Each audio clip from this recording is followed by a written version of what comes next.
I am Jennifer Okolo. Today on Top Stories. The Federal Capital Territory Administration has promised that no commercial motorcycle operators from other states will be allowed in the nation's capital.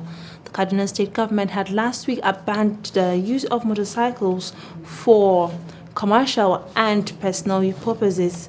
In the state, the measure, according to the state government, was put in place to help security agencies to carry out their operations in parts of the state. There were, however, indications that some of the motorcyclists were moving to the nation's capital and other states. Speaking with Newsman on Monday, the spokesperson, Directorate of Road Traffic Services, Kalu Emitu, admitted that there had been influx of people into the FCT as a result of the insecurity in some northern states. He, however, assured residents that the Directorate would not relent in implementing the ban on motorcycles.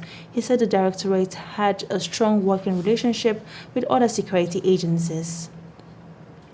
Meanwhile, the military on Monday began an operation in the southeast as part of efforts to address rising insecurity in the region. The army indicated this at a press conference in Awka, the Anambra State capital, as soldiers and policemen paraded the streets of Owerri, the Imo State capital, in a show of force on Monday. In Enugu, the Enugu State capital, hoodlums had a field day as they were on the rampage in the process of enforcing the sit-at-home order, which the indigenous people of Biafra said had suspended. There has been worsening insecurity in the southeast since the IPOB leader Nnamdi Kanu was arrested in June.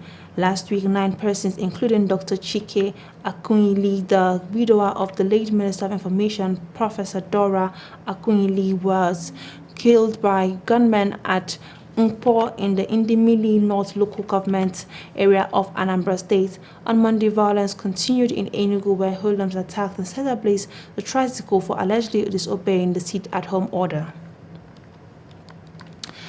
Now, the Nigerian Association of Resident Doctors on Monday knocked the government of Abia, Imo, Ekiti, and Ondo states for owing its members salary arrears of 21, 6, 5, and 3 months respectively. The association's president, Dr. Dari Ishaya, bemoaned the plight of resident doctors in the affected states at a press conference in Abuja, during which he announced the decision of NED to suspend its strike that commenced on August 2nd. The 65-day strike was observed by all the 79 chapters of the association from state and federal tertiary and health institutions across Nigeria. According to Ishaya, the decision to suspend the strike was taken at a meeting of the association's National Executive Council on Sunday to review the efforts of the federal government in implementing NED's demands. The NED president said the federal government had also shown readiness to withdraw the suit against the resident doctors from the National Industrial Courts. The Chairman Academic Staff Union of Secondary School, Ekiti State, Shola Adigun, on Monday stressed the need for governments to increase funding for schools. This, he said, will take care of the need for regular training of teachers, particularly in information and communication technology and contemporary teaching mechanism, recruitment of experienced teachers, and improvement of infrastructure for better productivity. Adigun spoke in Ado-Ekiti, the Ekiti State capital, at a ceremony set aside to commemorate the 2021 World Teachers' Day, where gifts and cash were presented to some outstanding students who participated in the essay competition organized by the union. About 100 members of ASUS in Ekiti State who have just retired also on the occasion smiled home with expensive gifts and cash presented to them by the leadership of the union. Well, social media platforms experienced glitches globally on Monday as users were unable to access them for hours. The platforms WhatsApp, Facebook Messenger, and Instagram, owned by Mark Zuckerberg, could not offer features peculiar to one another as users logged in for information and connection with friends.